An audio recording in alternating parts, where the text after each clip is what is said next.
네, 안녕하세요. 이번 시간에 사회문화 현상의 연구 방법에 대해서 배워보도록 하겠습니다. 교과서 22쪽이고요. 22쪽 펴면 한 여학생이 턱에 손을 괴고 손에 턱을 괴는 건가요? 아무튼 골똘히 고민에 빠져 있습니다. 부모와 자녀의 친밀도를 조사해야 하는데 어떤 연구 방법을 사용해야 할까? 여러분들 2학년 되셨으니까 논문 쓰셔야 됩니다. 그리고 나중에 대학생이 되고 대학원생이 되면 또 논문을 쓰셔야 돼요. 그럼 여러분들 나름대로 주제를 잡겠죠? 그 주제에 적절한 연구 방법 무엇을 이용하면 될까 여러분들이 이렇게 고민하고 있는데 지나가던 교수님이 이렇게 물어보십니다. 너 양적 연구할래? 질적 연구할래? 양적 연구와 질적 연구라는 표현을 쓰십니다. 그거 하나만 결정해도 여러분들의 논문의 서광이 밝혀지는 거예요. 그럼 그게 뭔지를 알아야겠죠? 자, 오른쪽 페이지 23쪽에 보면 양적 연구와 질적 연구에 대해서 나와 있어요. 자, 첫 번째 연구 방법 양적 연구에 대해서 설명하겠습니다. 양적 연구는 양적 자료를 활용한 연구인데요. 양적 자료라고 하면 그 바로 위에 나와 있죠. 양적 자료. 양적 자료. 계량화 또는 이걸 수치화라고도 하는데요. 수치화. 그러니까 말 그대로 사회문화 현상을 사문 현상이라고 짧게 써볼게요. 사회문화 현상을 수치 계량화해서 분석하는 거예요. 그러니까 숫자로 옮기는 거죠. 숫자로 옮기면 뭐가 가능해지냐면 컴퓨터에 집어넣고 통계 프로그램으로 확 돌려버릴 수가 있어요. 그래서 여러분 뭐 통계 자료 분석 이런 표현 들어보셨죠? 그래서 컴퓨터가 자동으로 분석해서 어떠한 결론으로 이끌어주는 연구. 그걸 양적 연구라고 하는 거예요. 그리고 또 한 가지의 연구 방식이 있는데요. 질적 연구라고 되어 있어요. 질적 연구. 질적 연구는 자료를 양으로 승부하는 게 아니고요. 질로 승부하는 거예요. 질로. 그래서 질적 자료. 그러니까 위에서 설명했던 수치 계량이 아니라 그 자체의 자료를 연구자가 보고 의미를 읽어내는, 해석해내는 작업을 하는 거예요. 그것을 질적 연구라고 한다. 이해 가시나요? 그래서 사회과학 연구는 크게 이렇게 두 가지 방식이 있다라는 겁니다. 그래서 여기에 이제 부연 설명이 자세히 이루어져 있는데 양적 연구는 실증적 연구라고도 합니다. 그래서 어떠한 사회 문화 현상을 실제로 증명하는 방식으로 연구한다라고 하기 때문에 실증적 연구 방법이라고 하고요. 그래서 반드시 양적 연구는 가설을 세우게 돼 있어요. 가설. 그러니까 내가 어떠한 가설을 세우고 그것이 실제로 맞는지 틀리는지를 내가 증명하는 방식으로 논문을 진행하게 됩니다.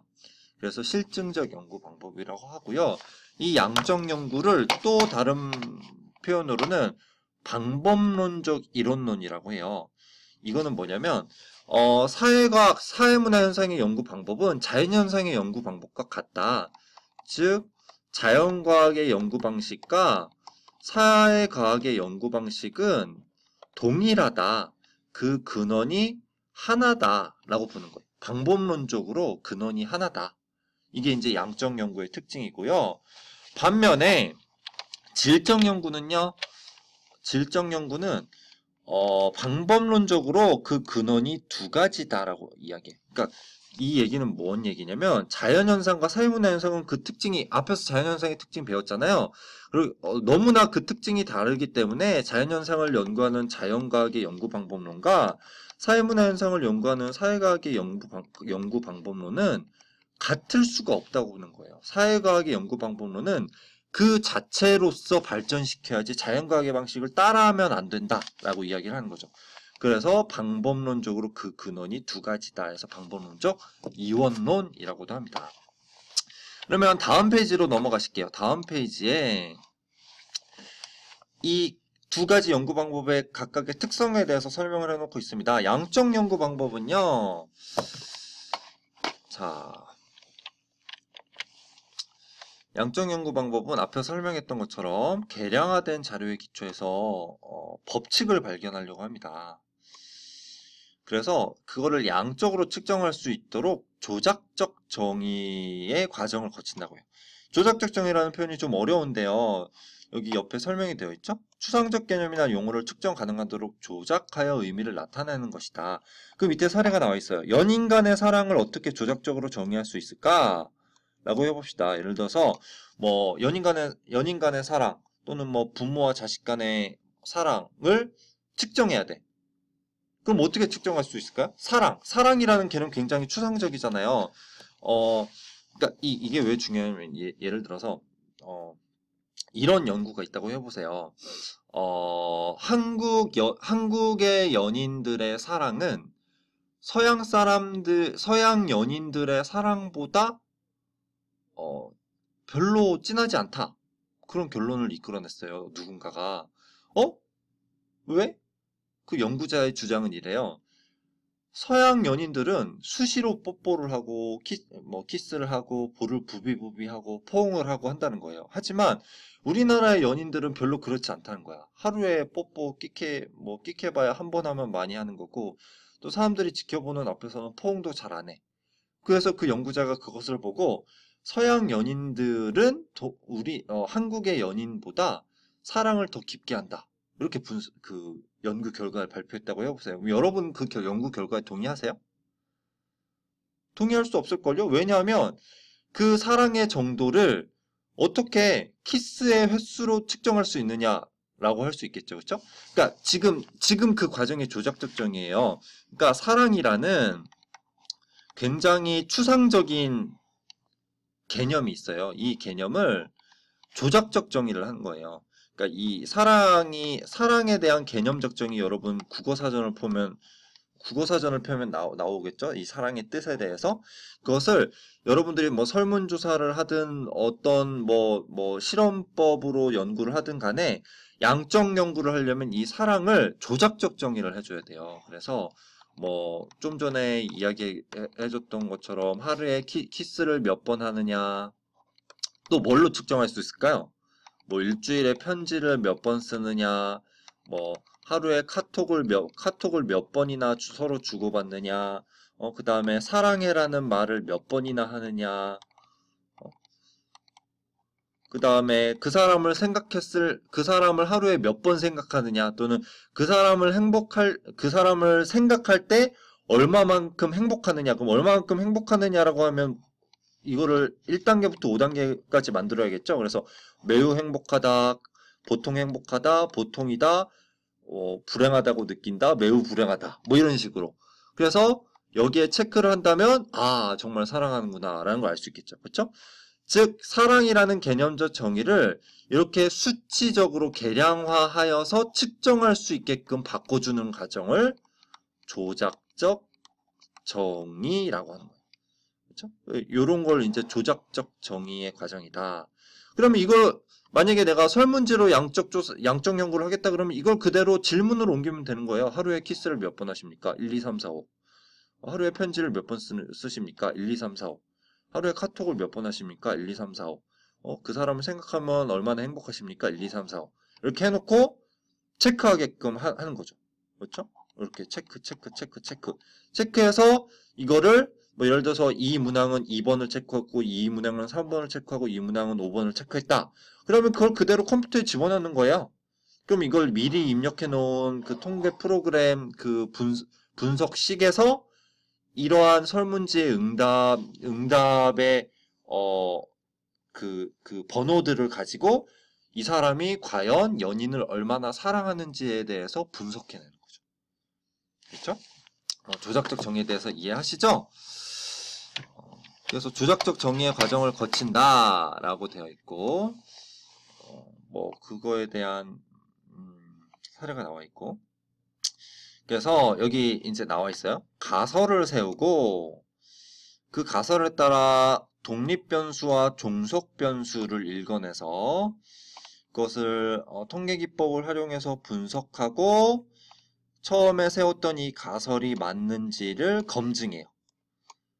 그래서 이 가설이 이 가설이 이 통계 프로그램을 돌린 거에 따라서 가설이 채택될 수도 있고 기각될 수도 있겠죠. 그렇죠? 예를 들어서 뭐 이런 연구를 한다고 해보세요. 뭐 사유와 사색 학습을 1시간 더 하면 성적이 오를 것이다. 이런 가설을 제가 세웠다고 해보세요. 그래서 그러면 어떻게 해야 되냐면 A그룹, B그룹. 그래서 A그룹에는 1시간 더 시켜. 사유와 사색 공부를 1시간 더 시키고 B그룹은 A그룹보다 1시간 먼저 재우는 거예요. 1시간, 그러니까 이런 1시간 더 시키는 과정 없이 먼저 자기 하는 거죠.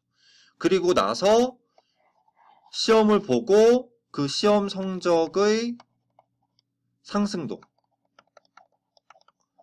비교했더니 예를 들어서 A그룹이 10점 올랐는데 B그룹이 점수가 오르지 않았다. 그러면 제가 애초에 세웠던 사유와 사색 공부를 더 시키면 학업 성적이 좋아진다라는 가설은 어떻게 되는 거예요? 채택되는 거예요. 채택. 그러면 이제 사유와 사색 공부를 더 늘리겠죠? 여러분 잠자는 시간을 더 뒤로 늦추겠죠?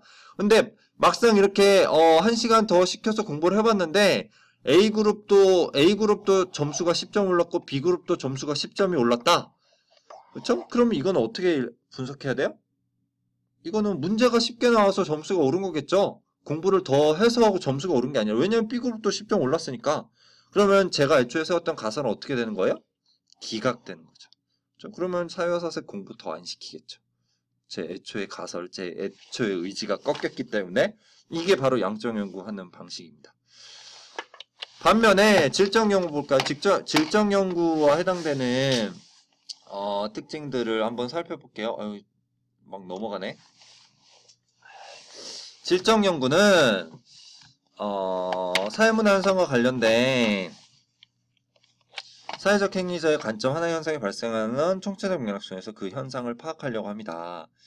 그래서 뭐 어려운 이야기들이 쭉 있어요. 그리고 이 연구 방법은 어떤 현상이 담긴 행위자들의 의도와 목적을 살펴보고 그것에 관련된 개인 혹은 집단의 의미를 심층적으로 이해한다라는 표현이 많이 나옵니다. 질적 연구를 표현할 수 있는 말은 그렇게 많지 않아요.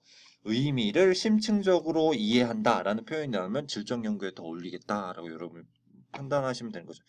그래서 앞서서 나왔던 뭐 연인 간의 사랑이라고 해보세요. 그럼 그 연인 간의 사랑을 아까 제가 던졌던 문제처럼 어떻게 키스의 횟수로 측정할 수가 있느냐? 그러면서 그 연인을 심층적으로 뭐 인터뷰를 한다든지 또는 연인 간에 주고받는 대화록, 편지 이런 것들을 입수해서 읽어본다든지 그거는 어떻게 통계로 분석할 수 있는 자료가 아니잖아요. 그렇죠? 연인 간에 주고받는 그런 언어들을 살펴보고 그 언어의 뭐 특성들을 살펴보면서 이 두 연인이 얼마만큼 깊은 사랑에 빠져 있구나라는 거를 내가 해석해내는 거야. 심층적으로 이해해내는 거죠. 그럴 경우에는 질적 연구다라는 거죠. 그래서 단순히 대화 빈도만 보는 것이 아니라 대화행위에 부여하는 의미나 가치를 중시한다는 거죠. 그래서 맥락을 깊이 이해하는 것이 중요하기 때문에 대화로 관찰일지, 비공식적 문서, 일기, 편지 이런 거죠. 그런 걸 중요하게 이용해서 주관적 세계와 관련한 내용을 파악하는 데 유용하다. 이렇게 되어 있죠. 하지만 양적 연구의 가장 큰 특징인 정밀한 분석과 현상에 대한 예측 그리고 이거를 이제 일반화해서 이론으로 만들어내는데 양적 연구는 탁월하거든요. 뭔가 사회문화 현상을 일반화해서 하나의 이론으로 만들어내는데 양적 연구는 참 탁월한데 질적 연구는 그걸 못하겠죠. 그렇죠? 그래서 연구 결과의 일반화에 어려움이 있다라는 질적 연구의 한계점에 대해서 설명하고 있습니다. 그래서 지금 여러분들이 논문을 어떤 주제로 쓸 것인지에 대해서 고민을 많이 하고 있을 텐데요. 여러분들이 주제를 어떻게 잡았느냐에 따라서 양적 연구를 쓸까 질적 연구를 쓸까에 대해서 고민을 하시면 되겠어요. 그래서 이거에 대한 구체적인 사례들을 다음 강의에서 제가 더 들어보도록 하겠습니다. 오늘 강의는 이상 마치도록 할게요. 수고하셨습니다.